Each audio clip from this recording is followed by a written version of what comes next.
എന്തായാലും പോളിംഗ് പുരോഗമിക്കുമ്പോൾ 50% സംസ്ഥാനത്തെ ആകെ പോളിംഗ് ശതമാനം അടുക്കുകയാണ്. ഇത് ഉച്ചയോടുകൂടി ഏതാണ്ട് 45% എല്ലാ വർഷവും വരാറുള്ളതാണ്. ഇത്തവണയും പതിവ് തെറ്റിച്ചിട്ടില്ല. പക്ഷേ ഇത്തവണ കഴിഞ്ഞ തവണത്തേക്കാൾ കൂടുതൽ എന്ന് പറയാം ഈ ഘട്ടത്തിൽ. കാരണം 49.2% സംസ്ഥാനത്താകെ എന്ന് പറയുമ്പോൾ അത് വലിയ പോളിംഗ് ശതമാനം തന്നെയാണ്. പിന്നെ രാവിലെ ചൂട് തുടങ്ങുന്നതിന് മുൻപ് തന്നെ ആളുകൾ കൂടുതലായി പോളിംഗ് ബൂത്തുകളിലേക്ക് എത്തിയിരുന്നു. രാവിലെ തന്നെ വോട്ട് ചെയ്ത് മടങ്ങാം എന്നുള്ള ആഗ്രഹത്തിൽ. അതിനാൽ തന്നെ ഇത് പ്രതിഫലിച്ചിട്ടുണ്ട് എന്ന് വേണം ഇപ്പോൾ കണക്കാക്കാൻ. ഇപ്പോൾ പല സ്ഥലങ്ങളിൽ നിന്നും അക്രമ സംഭവങ്ങളല്ല, ചില സംഘർഷങ്ങൾ റിപ്പോർട്ട് ചെയ്യുന്നുണ്ട്. അത് പ്രധാനമായിട്ടും കോഴിക്കോട്, അതുപോലെ തന്നെ കാസർഗോഡ്, തൃശൂർ, പാലക്കാട് ജില്ലകളിൽ നിന്നാണ്. നിയമസഭാ തെരഞ്ഞെടുപ്പിൽ കനത്ത പോളിംഗ് നടക്കുന്ന ഈ സമയത്തും ചിലയിടങ്ങളിൽ നിന്ന് ചില സംഘർഷങ്ങൾ റിപ്പോർട്ട് ചെയ്യുന്നുണ്ട്. MS അനീഷ് കുമാർ ചേരുന്നുണ്ട് ബേപ്പൂരിൽ നിന്ന്. അനീഷ്, എന്താണ് ഇപ്പോൾ അവിടെയുള്ള പ്രശ്നം? അവിടെ ഒരു ബൂത്തിൽ, അത് കോഴിക്കോട് നോർത്തിലാണെന്ന് തോന്നുന്നു, അവിടെ ഒരാൾ വോട്ട് ചെയ്യാൻ എത്തിയപ്പോൾ മറ്റൊരാൾ വോട്ട് ചെയ്തു. അത് ചില പ്രശ്നങ്ങൾക്കിടയാക്കിയിട്ടുണ്ടല്ലോ. അതുപോലെ തന്നെ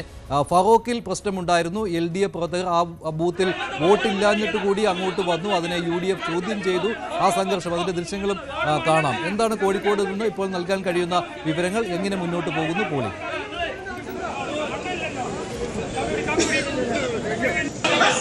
മഞ്ജുഷ്, കനത്ത പോളിംഗ് തന്നെയാണ് കോഴിക്കോട് ജില്ലയുടെ എല്ലാ ഭാഗങ്ങളിലും രേഖപ്പെടുത്തുന്നത്. കോഴിക്കോട് നഗരത്തിലും ഒപ്പം മലയോര മേഖലകൾ, തിരുവമ്പാടി പോലുള്ള, പേരാമ്പ്ര പോലുള്ള ഇടങ്ങളിലും വലിയ പോളിംഗ് ഉണ്ട്. നമ്മൾ കോഴിക്കോട് ബീച്ചിനടുത്തൊക്കെ വരുന്ന പയ്യാനക്കൽ എന്ന സ്ഥലത്താണ് നമ്മളിപ്പോൾ നിൽക്കുന്നത്. വലിയ നിര, വോട്ടർമാരുടെ നീണ്ട നിര തന്നെ നമുക്ക് മുന്നിൽ കാണാം. ഇതേ ബൂത്തിൽ തന്നെയാണ് നേരത്തെ രമേശൻ എന്ന ആൾക്ക് അദ്ദേഹത്തിൻ്റെ വോട്ട് ചെയ്യാൻ കഴിയാത്ത സാഹചര്യം ഉള്ളത്. പോളിംഗ് ബൂത്തിൽ ഇപ്പോൾ തെരഞ്ഞെടുപ്പ് ഓഫീസർ അടുത്ത് നിൽക്കുന്ന ആളാണ് രമേശൻ. അദ്ദേഹം ഏതാണ്ട് 2 മണിക്കൂർ മുമ്പ് വോട്ട് ചെയ്യാനായി പോളിംഗ് ബൂത്തിലെത്തിയതാണ്. പക്ഷേ ബൂത്തിലെത്തിയപ്പോഴേക്കുമാണ് അദ്ദേഹത്തിൻ്റെ വോട്ട് മറ്റൊരാൾ രേഖപ്പെടുത്തിയെന്ന് അറിയാൻ കഴിയുന്നത്.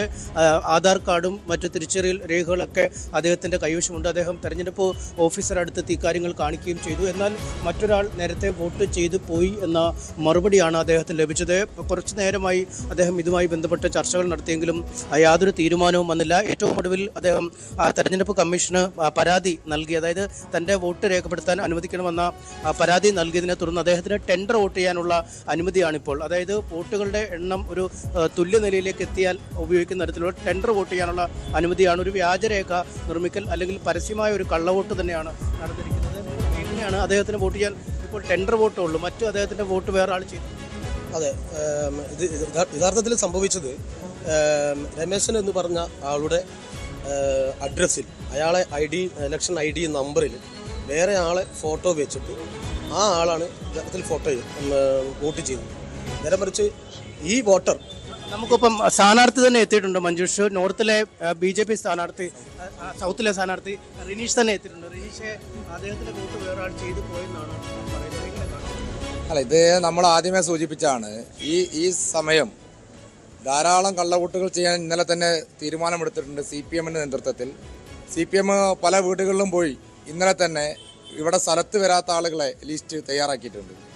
അത് നിങ്ങൾ നിർബന്ധമായി സ്ഥലത്ത് വരാത്തവരാണോ എന്ന് ഉറപ്പിക്കുകയാണ് ഇത്. വീടുകളിൽ പോയിട്ട് ചില വിദ്യാർത്ഥികളുണ്ട്, എക്സാമുള്ള വിദ്യാർത്ഥികൾ, ഇപ്പോൾ ചെന്നൈ, ബാംഗ്ലൂർ പോലെ പഠിക്കുന്ന എക്സാമുള്ള വിദ്യാർത്ഥികളുണ്ട്. അപ്പോൾ അതാത് വീടുകളിൽ പോയി ലിസ്റ്റ് തയ്യാറാക്കുകയാണ്. എന്തിന്? പ്രീ പ്ലാനിങ് ആണ് ഇത് കള്ളവോട്ട് ചെയ്യാൻ വേണ്ടിയിട്ട്. ഇപ്പോൾ ഒന്നാണ് തെളിയിക്കപ്പെട്ടത്. ഇപ്പോൾ ചില വിദ്യാർത്ഥികൾ ഇവിടെ നമുക്കറിയില്ല അവർ വന്ന് ചെയ്ത് പോയിട്ടുണ്ടോ എന്നുള്ളത്. അത് ഞങ്ങൾ പരിശോധിക്കുന്നുണ്ട്. ഇപ്പോൾ ഞങ്ങളത് കൃത്യമായി അതിൻ്റെ ഡാറ്റ ഞങ്ങളെടുത്തത് ഞങ്ങൾ പരിശോധിക്കാൻ പോവുകയാണ്. ഇതിപ്പോൾ അയാൾ വോട്ട് വന്നുകൊണ്ടല്ലേ, അയാൾ വന്നുകൊണ്ടാണ് നമുക്കറിയാൻ സാധിച്ചത്. ഇനി എത്ര എണ്ണം വരാത്തതുണ്ട്. ഇപ്പോൾ സ്കൂളിൽ, കോളേജുകളിൽ എക്സാമുള്ള കുട്ടികൾ ഇവിടെ വന്നിട്ടില്ല. അവർ വന്നാലല്ലേ നമുക്ക് വന്നോ ഇല്ല എന്നുള്ള അറിയാൻ പറ്റുള്ളൂ. അപ്പോൾ ഇത് ഒരു സ്ഥിരമായി കണ്ണൂരിലൊക്കെ കണ്ടുവരുന്ന, നേർവഴിയിൽ വിജയിക്കാൻ സാധിക്കില്ലെങ്കിൽ കള്ളവോട്ട് ചെയ്യുക. ഒരു ബൂത്തിൽ ഒരു 10 വോട്ട് ചെയ്താൽ 160 വോട്ടുകളിൽ നിന്ന് 1000-1200 വോട്ട് മറയ്ക്കാൻ പറ്റും. ഇതൊരു സ്ട്രാറ്റജി പണ്ടേ ഉള്ളതാണ്. ഞങ്ങൾക്കത് നിർത്തി എന്നാണ് കരുതിയത്. ഇപ്പോൾ ഞങ്ങൾക്ക് മനസ്സിലായി നിർത്തിയിട്ടില്ല. ജനാധിപത്യം സൗത്തിൽ വ്യാപകമായി ഉണ്ട് എന്നാണ് ഇപ്പോൾ പരാതി വരുന്നത്. സ്ഥലത്തില്ലാത്ത ഗൾഫിലായിട്ടുള്ള ആളുകൾ, അതുപോലെ വിദ്യാർത്ഥികൾ തുടങ്ങിയിട്ടുള്ള ആളുകളുടെ ലിസ്റ്റ് തയ്യാറാക്കി അതിന് കള്ളവോട്ട് ചെയ്യാൻ വ്യാജ IDകൾ തയ്യാറാക്കി എന്നാണ് മനസ്സിലാക്കുന്നത്. ഇപ്പോൾ ഇത് വന്ന രമേശ് എന്ന് പറഞ്ഞ ആളുടെ അതേ IDയിലാണ് വന്നിട്ടുള്ളത്. അപ്പോൾ ID അങ്ങനെ ഒരാൾക്ക് അങ്ങനെ ID വന്നു, അങ്ങനെ ID ഉണ്ടാക്കി. CCTV പരിശോധിച്ചാൽ ആരാണ് ചെയ്തതെന്ന് കൃത്യമായി മനസ്സിലാവും. അല്ലാതെ പരിശോധിക്കട്ടെ, പോലീസ് തിരിച്ചറിയട്ടെ. പോലീസുകാർ അറസ്റ്റ് ചെയ്യണമല്ലോ. കള്ളവോട്ട് ചെയ്ത ആളെ പോലീസ് അറസ്റ്റ് ചെയ്യണ്ടേ? അതാണല്ലോ നിയമം. പോലീസ് അറസ്റ്റ് ചെയ്യട്ടെ. വിഷയമായി തന്നെ ഞങ്ങൾ ആ വിഷയം ഒരു തരത്തിലും വിടാൻ ഉദ്ദേശിക്കുന്നില്ല. കള്ളവോട്ട് ചെയ്ത ആളെ പോലീസ് അറസ്റ്റ് ചെയ്യണം. ആ ആവശ്യമില്ല. ഞങ്ങൾ സമരം സ്റ്റാർട്ട് ചെയ്യും. ഇവിടെ ഇതിൻ്റെ മുന്നിൽ ഞങ്ങൾ സമരം സ്റ്റാർട്ട് ചെയ്യും. ഒരു വിട്ടുവീഴ്ചയില്ല. കള്ളവോട്ട് ചെയ്ത ആളെ പോലീസ് അറസ്റ്റ് ചെയ്യണം. ജനാധിപത്യത്തിൽ മാന്യമായി മത്സരമല്ല നടക്കേണ്ടത്. ആ മത്സരത്തിനിടയിൽ കള്ളവോട്ട് ചെയ്ത് വിജയിപ്പിക്കണം എന്നാൽ ആഗ്രഹിക്കുന്നത് ശരിയല്ലല്ലോ. ആര് ചെയ്താലും, അത് ഏത് പാർട്ടിക്കാരൻ ചെയ്താലും ശരിയല്ല. മഞ്ജുഷ്, ഇതാണ് കോഴിക്കോട് സൗത്തിൽ ഇത്തവണ ശക്തമായ ഒരു ത്രികോണ മത്സരം നടക്കുന്ന സാഹചര്യമുണ്ട്. കോഴിക്കോട് സൗത്തിലും നോർത്തിലുമൊക്കെ BJP സ്ഥാനാർത്ഥിയായ റിനീഷാണ് നമ്മളോട് സംസാരിച്ചത്. വലിയ രീതിയിലുള്ള വോട്ട് വീതത്തിൽ വർധന വരുത്തുമെന്ന് അദ്ദേഹം നേരത്തെ മുതൽ തന്നെ അവകാശപ്പെടുന്നുണ്ട്. അത്തരം ഒരിടത്താണ് ഇത്തരത്തിൽ വോട്ട് നഷ്ടമായിരിക്കുന്നത്. ഒരു ബൂത്തിൽ നിന്ന് ഏതാണ്ട് 10 വോട്ടുകൾ വീതം ഇത്തരത്തിൽ കള്ളവോട്ട് ചെയ്താൽ പോലും ആകെ ഫലത്തെ അട്ടിമറിക്കാൻ കഴിയുന്ന ഒരു എണ്ണമായി അത് മാറുമെന്നാണ് പറഞ്ഞിരിക്കുന്നത്. എന്തായാലും ഇപ്പോൾ ടെൻഡർ വോട്ട് ചെയ്യുന്നതിനാണ് രമേശൻ എന്ന ആ വോട്ടറെ, അത് ID കാർഡ് അടക്കമുള്ള രേഖകളുമായി എത്തിയ യഥാർത്ഥ വോട്ടറെ അനുവദിച്ചിരിക്കുന്നത്. ഈ ടെൻഡർ വോട്ട് ഒരു കാലത്തും യഥാർത്ഥ വോട്ടിന് തുല്യമാവില്ല ഈ സ്ഥാനാർത്ഥി. ശരിയാണ് അനീഷ്. പക്ഷേ ഇത് ഇത്രയും തെരഞ്ഞെടുപ്പ് നടപടിക്രമങ്ങൾ ഇത്രമാത്രം കട്ടിയാക്കിയിട്ടും ഇത്രമാത്രം ടൈറ്റ് ആക്കിയിട്ടും ഇവിടെ കള്ളവോട്ട് നടക്കുന്നു എന്നുള്ളത് ആശങ്കപ്പെടുത്തുന്ന ഒരു കാര്യം തന്നെയാണ്. മുഖ്യ തെരഞ്ഞെടുപ്പ് ഓഫീസർ ആവർത്തിച്ച് പറയുന്ന ഒരു കാര്യമായിരുന്നു SIR ഒക്കെ വന്ന് വോട്ടർ പട്ടിക ശുദ്ധീകരിച്ചതോടുകൂടി, അത് മാത്രമല്ല നടപടിക്രമങ്ങൾ കുറച്ചുകൂടി അതിൻ്റെ കാര്യങ്ങൾ കുറച്ചുകൂടി ടൈറ്റ് ആക്കിയതോടുകൂടി ഇത്തരത്തിൽ കള്ളവോട്ടുകൾ തടയാൻ പറ്റും എന്നുള്ളത്. അതുമാത്രമല്ല ഇരട്ട വോട്ടുകൾ എന്നൊരു കാര്യമേ ഇപ്പോൾ വോട്ടർ പട്ടിക അനുസരിച്ച് ബുദ്ധിമുട്ടുള്ള കാര്യമാണ്. പക്ഷേ ആ സമയത്താണ് കൃത്രിമ വോട്ടർ ID ഉപയോഗിച്ചുകൊണ്ട് ഇങ്ങനെ സ്ഥലത്തില്ലാത്ത ആളുകളുടെ വോട്ട് ചെയ്യുന്നത്. വോട്ട് ചെയ്യാൻ വരില്ല എന്ന് ഉറപ്പിച്ചാണ് ഇത്തരത്തിലുള്ള IDകൾ തയ്യാറാക്കുന്നത് എന്നത് ഗുരുതരമായ ഒരു കാര്യം തന്നെയാണ്. കോഴിക്കോട് നോർത്ത് പയ്യാനിക്കൽ സ്കൂളിലാണ് ഇങ്ങനെ വോട്ട് ചെയ്യാൻ എത്തിയ ആളുടെ വോട്ട് മറ്റൊരാൾ ചെയ്തതായി മനസ്സിലാക്കാൻ കഴിഞ്ഞത്. അവിടെ P രമേശൻ എന്നയാളുടെ വോട്ടാണ് മറ്റൊരാൾ ചെയ്തത്.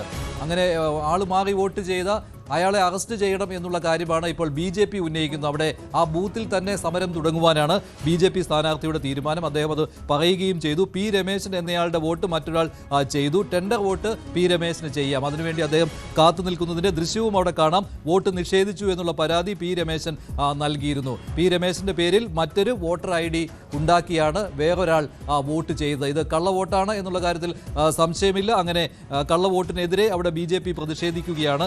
കോഴിക്കോട് നോർത്തിൽ ശക്തമായ പോരാട്ടം നടക്കുന്ന കോഴിക്കോട് നോർത്തിൽ നിന്നാണ് ഈ റിപ്പോർട്ട് വന്നിരിക്കുന്നത്. ചിലയിടങ്ങളിൽ ഇത്തരത്തിലുള്ള കാര്യങ്ങൾ വരുന്നുണ്ട്. ചിലയിടങ്ങളിൽ ബൂത്തിൽ വോട്ടില്ലാത്തവർ ബൂത്തിൽ പ്രവേശിക്കുന്നു എന്നുള്ള പരാതി വരുന്നു. അതും കോഴിക്കോട് ഫറൂഖ് ചന്തയിലായിരുന്നു. അവിടെയും അത്തരത്തിലുള്ള വാക്കുതർക്കം ഉണ്ടായിട്ടുണ്ട്. അതും കാസർഗോഡ് തൃക്കരിപ്പൂരിൽ സന്ദീപ് വാര്യർ, അവിടുത്തെ UDFന്റെ സ്ഥാനാർത്ഥി, ബൂത്തിനുള്ളിൽ പ്രിസൈഡിംഗ് ഓഫീസറെ ഭീഷണിപ്പെടുത്തി എന്നുള്ള പരാതി വരികയാണ്. അവിടെ വോട്ടില്ലാത്ത ഒരു LDF പ്രവർത്തകൻ വോട്ട് ചെയ്യാൻ എത്തിയത് UDFകാർ തടഞ്ഞു. അവിടെ ഇത് അറിഞ്ഞെത്തിയ സ്ഥാനാർത്ഥി അവിടെ പ്രിസൈഡിംഗ് ഓഫീസറെ ഭീഷണിപ്പെടുത്തിയെന്ന് LDF പറയുകയാണ്. ആ ദൃശ്യങ്ങളാണ് ഇപ്പോൾ കാണുന്നത്.